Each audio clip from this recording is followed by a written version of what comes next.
So we talk to prospects sometimes and we ask them if they're doing paid media, and they're Mhm. like, yeah, I'm boosting my Instagram posts. What's the difference between boosting Instagram posts and actually doing, I guess, what we would call paid media? Yeah, and so usually if people are just boosting posts and they've been doing this for themselves, it's usually an indicator that there's no actionable measurement of the boost that they're doing. So it's like, yeah, I'm going to put $5 behind this post and I'll get a bunch more engagement, which happens, if you're going for engagement, if you're going after video views, if you're going after more comments, if you're getting more people to look at your profile and you want to get social engagement, like boosting posts is great. But if you actually want to make money, if you want to get people to fill out your forms, you have to have tracking set up. So you have to have your pixel set up. So your tracking form fills, your tracking phone numbers, your tracking adds to cart. You're actually tracking behaviors that you're trying to get people to perform once they get to your website. So then you can also measure that against your actions. So like, you boost a post, you'll get a bunch of likes, but you spent that $5. Did that $5 result in $10 of revenue, or somebody filling out a form? That form fill is worth, $100 a person to come into your shop, or whatever. Usually boosting your posts it's good for social engagement, but it's not going to be something that really drives performance for your business or revenue for your business. So when we look at boosting posts versus a real paid ad engagement, one of the things that we see is the quality of the click, particularly in local businesses. Can you please talk about that? All clicks are not created equal. Facebook, Instagram, Google, everybody knows who's going to do what. Some people like to just like posts all day. Some people actually click on a post and then go window shop on your website. Some people are actually in market to go buy what you have to sell. So like if I'm looking at like biohacking stuff, like if I look at a cold plunge thing on my Instagram, if I like click or like on an ad for a cold plunge, I'm going to see different variations on that cold plunge from different manufacturers, different prices, different ads. And so Facebook is showing me things, Instagram, Facebook, whoever is showing me things related to an action that I took to like a product. And then that next action they're trying to get me to take is to go over to that thing, to that website, and then add that thing to the cart and then buy that thing. You can boost your posts, but you're not usually going to get those high quality clicks of people that are really in market to buy what you have.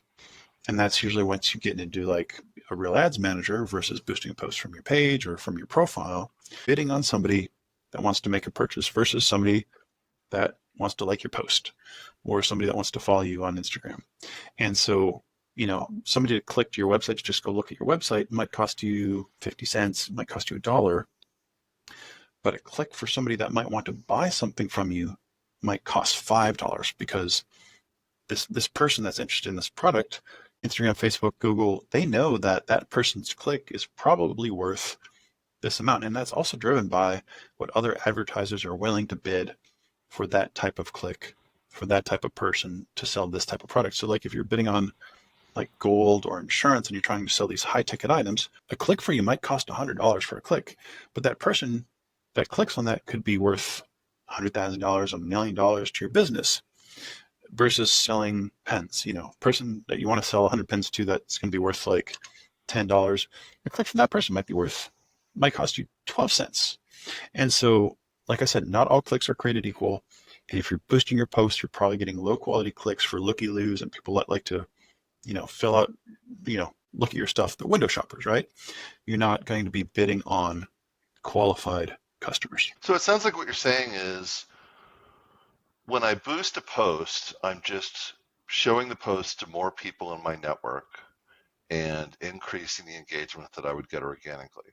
When Yes, I'm working on a paid media campaign with someone qualified like an agency, I'm actually finding people that are in market, not just people that know me. correct. Yeah, and you might get lucky. Like you might get one person that comes over and they buy something from you. That's usually luck. It's not replicatable. It's not scalable. And so, yeah, you're not getting those quality people. A lot of times when brands boost posts, they are boosting pretty pictures. What else should be considered when doing that? Yeah, is it show and tell or is it show and sell? I got to put that on a t-shirt. right? So do you want to sell your product, or do you just want to show people your product? Like 5, 10 years ago, you could do that. The products would sell themselves. You show like a nice model in a nice dress and everybody wants to go buy that dress. These days, you show that dress and you got to be like, what's the offer? Why is it special? Everybody's doing Facebook and Instagram ads. And so you have to stand out. And like I said, 5, 10 years ago, there was also this thing of where you would be penalized for having too much text in your photo, in your ad. And these days it's the opposite. A lot of people put lots of text in there because you're showing that information, because people aren't going to read the comment and all the text that you work really hard on writing that copy for that post or that ad for. So you're putting out the call. It's like, this is a great dress. It only costs this, and it'll be shipped to you in 2 days for free shipping. And so you're actually selling. You're not just showing something that's really pretty. You're actually selling the product that's in the image. And that's what we see when people post. They're boosting things to show people, not to sell to people. Well, not to mention that having a data analyst or the mindset of looking at the data will allow us to see what is working and what isn't working when we do put out an informative post that has some spend behind it. Yeah, so again, most people are boosting posts because they like that image. And we run into this all the time with clients of like, they see one of our ads pop up in their feed and they're like, I don't like this ad. But we're like, that's your number one ad right now. And that's been your number one ad for like 6 weeks. And so, do you want to show people pretty ads that you like, or do you want to show people ads that work, that make you money? And that's the real question. Do you have strategy behind the creative?